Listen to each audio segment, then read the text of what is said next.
Assalamualaikum warahmatullahi wabarakatuh.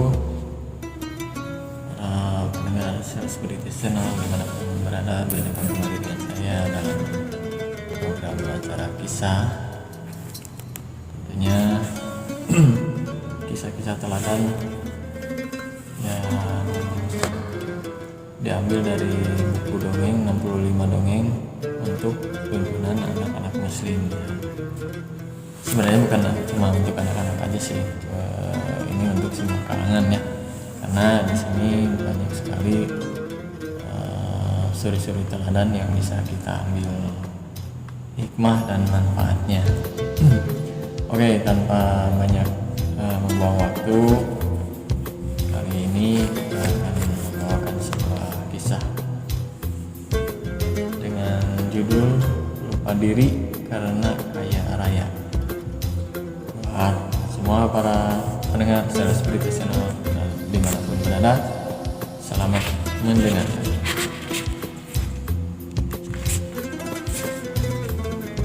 Siang itu Rasulullah sedang sholat berjamaah di masjid bersama para sahabat beliau. Di antara sederetan para sahabat yang makmum di belakang Rasulullah, nampak seorang tengah baya yang kusut rambutnya dengan berpakaian lusuh. Dia dikenal sebagai seorang sahabat Rasulullah yang tekun beribadah. Setelah Rasulullah menyelesaikan sholat, sahabat berpakaian lusuh itu segera beranjak pulang tanpa membaca wirid dan berdoa terlebih dahulu.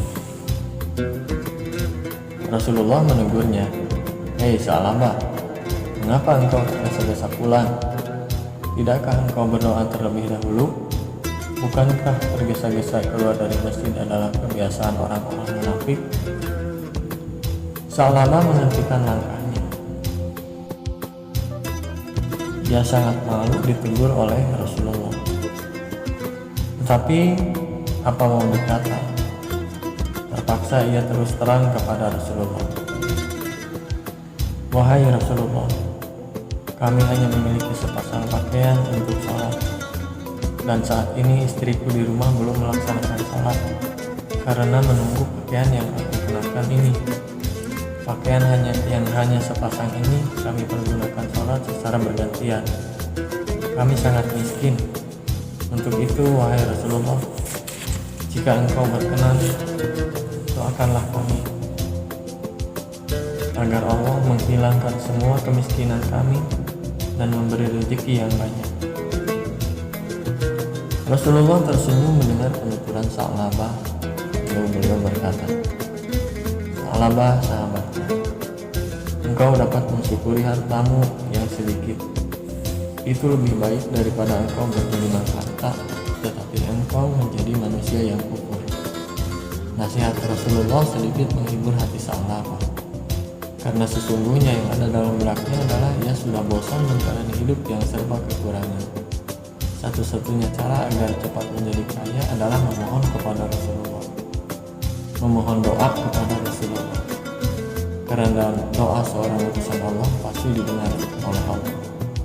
Itulah yang selalu menjadi angan-angan Sa'labah, hingga keesokan harinya ia kembali menemui Rasulullah dan memohon agar beliau mau mendoakannya agar menjadi orang kaya. Rasulullah kembali menasihati, "Wahai Sa'labah, demi zat yang diriku berada di tangannya, seandainya aku memohon kepada Allah agar gunung Uhud menjadi emas, Allah pasti mengabulkan. Tetapi apa yang terjadi jika gunung Uhud benar-benar menjadi emas? Masjid-masjid semua akan sepi. Semua orang akan sibuk menumpuk kekayaan dari gunung itu. Aku khawatir jika engkau menjadi orang kaya, engkau akan lupa beribadah kepada Allah." Sa'labah terdiam mendengar nasihat Rasulullah, namun dalam hatinya berkata, "Aku mengerti Rasulullah tidak mau mendoakan karena beliau sayang kepadaku. Beliau khawatir jika aku menjadi orang kaya, aku akan menjadi golongannya orang-orang yang kufur. Tetapi aku tidak seburuk itu. Justru dengan kekayaan yang aku miliki, aku akan membela agama ini dengan hartaku." Akhirnya Sa'labah pulang. Ia merasa malu apabila terus memaksa Rasulullah agar mau mendoakannya. Namun keesokan harinya ia tidak kuasa menahan dorongan hatinya untuk segera terbebas dari belenggu kemiskinan yang kian menghimpitnya. Ditemuinya Rasulullah, ia memohon untuk ketiga kalinya agar Rasulullah mau mendoakannya. Kali ini Rasulullah tidak bisa menolak keinginan Sa'labah. Beliau menghadapkan tangan ke langit. Ya Allah, limpahkanlah rezekimu kepada Sa'labah. Kemudian Rasulullah memberikan kambing betina yang sedang bunting kepada Sa'labah. Peliharalah kambing ini baik-baik, pesan Rasulullah. Sa'labah pulang membawa kambing pemberian Rasulullah dengan hati yang berbunga-bunga. Dengan modal kambing serta doa Rasulullah, aku yakin aku akan menjadi orang kaya raya. Hari berganti, bulan berganti bulan, Sa'labah yang dulu miskin dan melusuh telah berubah menjadi orang kaya yang terpandang.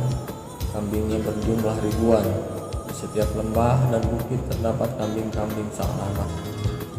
Pagi itu Sa'labah berjalan-jalan meninjau kandang-kandang kambing yang sudah tidak sesuai dengan jumlah kambing yang terus berkembang biak. Aku harus pindah dari sini, mencari lahan yang lebih luas untuk menampung kambing-kambingku. Akhirnya Sa'labah menemukan lahan yang luas di pinggiran Madinah. Di sana ia membangun kandang-kandang baru yang lebih besar. Namun demikian, perkembangan kambing-kambing Sa'labah bagaikan air bah yang sulit dibendung. Kadang-kadang yang baru dibangun itu pun sudah penuh sesak oleh ribuan kambing. Dengan demikian, setiap hari Sa'labah disibukkan mengurus harta kekayaannya. Ia yang dulu setiap sholat 5 waktu selalu berjamaah di masjid, sekarang hanya datang ke masjid pada waktu sholat zuhur dan asar saja. Kini kandang-kandang yang baru dibangun Sa'labah di pinggiran Madinah sudah tidak lagi memenuhi syarat. Maka ia memutuskan untuk mencari area yang lebih luas lagi. Tentu saja area yang masih sangat luas itu berada jauh di luar Madinah. Sa'labah sudah tidak bisa memikirkan lagi bagaimana ibadahnya bila jauh dari Madinah. Kepalanya sudah dipenuhi dengan hubud dunia atau cinta dunia. Hingga ia datang ke masjid hanya seminggu sekali, yaitu pada waktu sholat Jumat saja. Dengan semakin derasnya harta yang mengalir di rumah Sa'labah, kini ia lebih senang tinggal di rumah daripada jauh-jauh datang ke masjid. Bahkan sholat Jumat pun ia tidak datang ke masjid. Sampai Rasulullah bertanya-tanya, wahai sahabatku, sudah sekian lama Sa'labah tidak kelihatan di masjid. Tahukah kalian bagaimana keadaannya sekarang?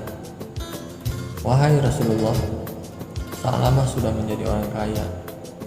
Lembah-lembah di Madinah maupun di luar Madinah telah penuh sesak dengan kambing-kambing Sa'labah. Benarkah? Mengapa ia tidak pernah menyerahkan sedekahnya sedikit pun? Setelah Allah menurunkan ayat tentang kewajiban zakat, Rasulullah mengutus 2 orang sahabat untuk menjadi amil zakat. Seluruh umat Islam di Madinah yang hartanya dipandang sudah nisab zakat didatangi, tak terkecuali Sa'labah. Ia pun mendapat giliran. Kedua utusan Rasulullah membacakan ayat zakat di hadapan Sa'labah. Kemudian setelah dihitung dan seluruh harta kekayaannya ternyata memang banyak harta Sa'labah yang harus diserahkan sebagai zakat.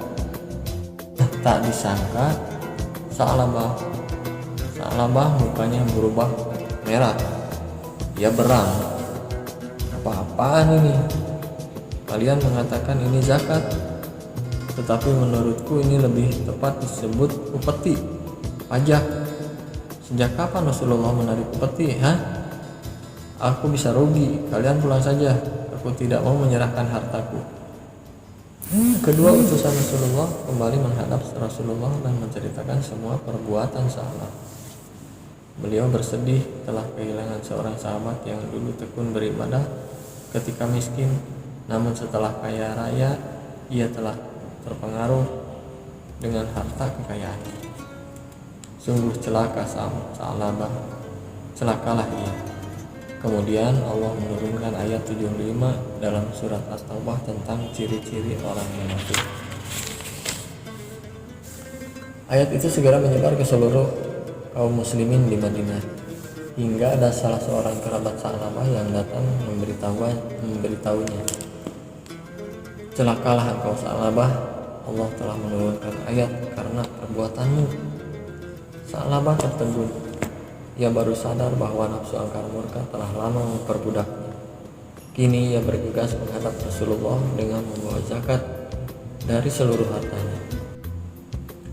Namun Rasulullah tidak berkata apa-apa, kecuali hanya sepatah kata, sebab kedurhakaanmu, Allah melarangku untuk menerima zakatmu. Rasulullah mengambil segenggam tanah lalu ditaburkan di atas kepala Sa'labah. Inilah perumpamaan amalmu selama ini, sia-sia belaka. Aku telah perintahkan agar engkau menyerahkan zakat, tetapi engkau menolak. Celakalah engkau Sa'labah. Sa'labah berjalan lunglai kembali ke rumahnya. Hari-hari dalam hidupnya hanya dipenuhi dengan penyesalan yang tiada arti. Sampai suatu hari terdengar kabar Rasulullah telah wafat. Ia semakin bersedih karena taubatnya tidak diterima oleh Rasulullah hingga beliau wafat. Sa'labah mencoba mendatangi Khalifah Abu Bakar sebagai pengganti Rasulullah. Ia datang dengan membawa zakatnya. Apakah Abu Bakar menerimanya? Abu Bakar hanya berkata, Rasulullah saja tidak mau menerima zakatmu. Bagaimana mungkin aku menerima zakatmu? Demikian pula di zaman kekhalifahan Umar bin Khattab, Sa'labah mencoba menyerahkan zakatnya. Umar pun tidak mau menerimanya sebagaimana Rasulullah dan Abu Bakar tidak mau menerima zakatnya. Bahkan sampai Khalifah Utsman bin Affan juga tidak mau menerima zakat Sa'labah karena Rasulullah, Abu Bakar, dan Umar tidak mau menerima zakatnya. Kehidupan yang hina dan penuh kemurkaan Allah sedang menimpa seorang sahabat Rasulullah yang telah tenggelam di dalam geliman harta hingga menyeretnya ke lembah kemunafikan. Ia telah melalaikan kewajibannya, ia telah mengingkari janji-janjinya, ia telah melecehkan kemuliaan Allah dan Rasul-Nya, sehingga membuahkan penderitaan yang kekal abadi di dalam neraka. Oke, itu dia satu kisah tentang Sa'labah yang judul lupa diri karena kaya raya. Oke, sampai ketemu di kisah-kisah teladan berikutnya. Sampai di sini dulu untuk para pendengar Selebritis Channel dimanapun berada. Jangan lupa like, comment, subscribe, dan share sebanyak-banyaknya agar kisah-kisah ini bermanfaat untuk semua orang. Terima kasih dan sampai berjumpa kembali. Wassalamualaikum warahmatullahi wabarakatuh.